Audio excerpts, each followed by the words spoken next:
ఉపాధ్యాయులు, ఉద్యోగులు, కార్మికులు, పెన్షనర్ల సమస్యలను ప్రభుత్వం వెంటనే పరిష్కరించాలని టీఎస్‌యూటీఎఫ్ నాయకుడు విక్రమ్ కుమార్ డిమాండ్ చేశారు. గురువారం ఇందిరా పార్కు ధర్నా చౌక్‌లో తెలంగాణ ఉద్యోగులు, గెజిటెడ్ అధికారులు, ఉపాధ్యాయులు, కార్మికులు, పెన్షన్దారుల ఐక్య కార్యాచరణ సమితి ఆధ్వర్యంలో నిర్వహించిన మహాధర్నాలో ఆయన మాట్లాడారు. కొత్త వేతన సవరణ సంఘం పీఆర్సీను 2023 జూలై 1 నుంచి అమలు చేయాలని, పెండింగ్ లో ఉన్న 6 కరువు భత్యాలను డిఏలు వెంటనే మంజూరు చేయాలని కోరారు. ఉద్యోగుల పెండింగ్ బిల్లులను విడుదల చేయడంతో పాటు సిపిఎస్ ను రద్దు చేసి పాత పెన్షన్ విధానాన్ని ఓపీఎస్ పునరుద్ధరించాలని డిమాండ్ చేశారు. ఉద్యోగుల ఆరోగ్య కార్డులను పూర్తి స్థాయిలో అమలు చేసి మెరుగైన వైద్య సేవలు అందించాలని అన్నారు. జీవో నెంబర్ 25ను సవరించాలని, ఉపాధ్యాయుల సమస్యల పరిష్కారానికి ప్రభుత్వం చొరవ చూపాలని కోరారు. విద్యారంగంపై ప్రత్యేక దృష్టి అవసరం. జాతీయ విద్యా విధానం 2020ను రద్దు చేయాలని విక్రమ్ కుమార్ డిమాండ్ చేశారు. సర్వీస్ లో ఉన్న ఉపాధ్యాయులకు టెట్ నుంచి మినహాయింపు కల్పించేలా ఆర్టీఈ చట్టాన్ని సవరించాలని కోరారు. పాఠశాలల మూసివేతను నిలిపివేసి విద్యార్థుల అవసరాలకు అనుగుణంగా కొత్త పాఠశాలలను ప్రారంభించాలని ప్రభుత్వాన్ని కోరారు. ఉద్యోగులు, ఉపాధ్యాయుల న్యాయమైన డిమాండ్లను ప్రభుత్వం నిర్లక్ష్యం చేయకుండా తక్షణమే పరిష్కరించాలని, లేని పక్షంలో ఉద్యమాన్ని మరింత ఉధృతం చేస్తామని ఆయన హెచ్చరించారు.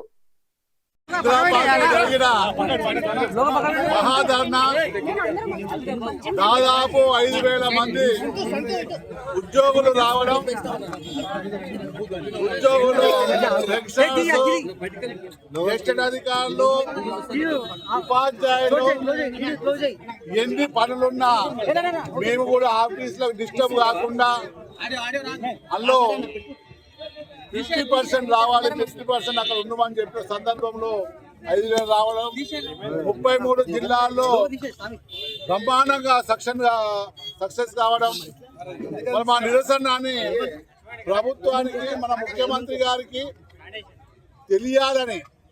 ఎందుకంటే ప్రభుత్వంలో మేము భాగమే, మా బాధలు వినేది ముఖ్యమంత్రి గారు, డిప్యూటీ సీఎం గారు.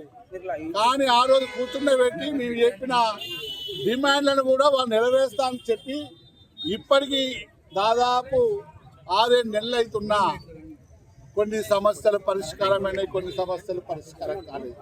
కనీసం మాట్లాడే నాదుడు లేడు. ఎక్కడైనా ఒక మంత్రికి ఒక సమాధానం ఒక విన్నవించుకుందామంటే కనీసం ఉద్యోగ సంఘాలు కనీసం పిలిచి మాట్లాడడానికి కొందరు కావాలని చేసే సందర్భాన్ని ఇలా గుర్తు చేస్తున్నాం. ఇలా మేము చెప్తున్నాం, ఇక యావత్ ఉద్యోగులు ఉన్నారు. తెలంగాణను కొట్లాడి సాధించిన ఈ తెలంగాణ అప్పుడు ఉద్యోగులే కొట్లాడి సాధించింది. ఇలా సాధించిన తెలంగాణలో మీరందరూ మంత్రులుగా, ఎమ్మెల్యేలుగా చాలా మంది ఇలా అయిన సందర్భాన్ని గుర్తు చేస్తున్నాం. ఇలా వచ్చిన తెలంగాణలో మా ఉద్యోగుల పరిస్థితి ఎలా ఉన్నది అంటే, గతంలో అయితే ఫస్ట్ రోజే జీతం వచ్చేది. మేము పెట్టుకుంటే ఏదైనా బిల్లు పెట్టుకుంటే తెల్లారి వచ్చిన తర్వాత ఆ పరిస్థితి మాయమైపోయింది. పెండింగ్ బిల్లులని, పెండింగ్ల పేర్ల సంవత్సరాల పెండింగ్, మా పైసలు మాకు ఇచ్చే పరిస్థితే లేదు. ఏమన్నా అంటే ఇలా ఉద్యోగుల జీతభత్యాలు బాగున్నాయి అంటారు. మేము కోరుతున్నాం, మాదంలో 2%, 5% మంచిగా ఉండొచ్చు.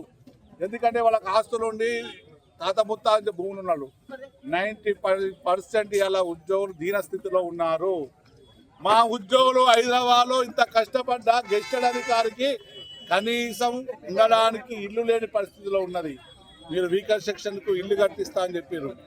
అంతకన్నా వీక్ ఉన్న వాళ్ళు మా ఉద్యోగులు ఉన్నారు. మా అంగన్వాడీ ఆశా వర్కర్లు, సాక్షరతాబాద్ పనిచేసే వాళ్ళు, అవుట్ సోర్సింగ్ కాంట్రాక్ట్ ఉద్యోగులు, వాళ్ళ విధంగా వాళ్ళ పరిస్థితి ఘోరమైన పరిస్థితి ఉంది. అవుట్ సోర్సింగ్ ఉన్న కర్మానికి ప్రభుత్వ పథకాలు ఏం రావు. ఎవరికైనా తెల్ల కార్డు లేదు అంటే ప్రభుత్వంలో జీతం తీసుకున్నవానికి అవుట్ సోర్సింగ్ కాంట్రాక్ట్ ఉద్యోగికే లేదు. మొత్తం టోటల్ తెలంగాణ మొత్తం అందరికి వైట్ కార్డులు ఉన్నాయి. కానీ ఒక 13 లక్షల మంది మా ఉద్యోగులకే లేదు. అంటే ఎటువంటి పరిస్థితుల్లో మనం ఉన్నాం.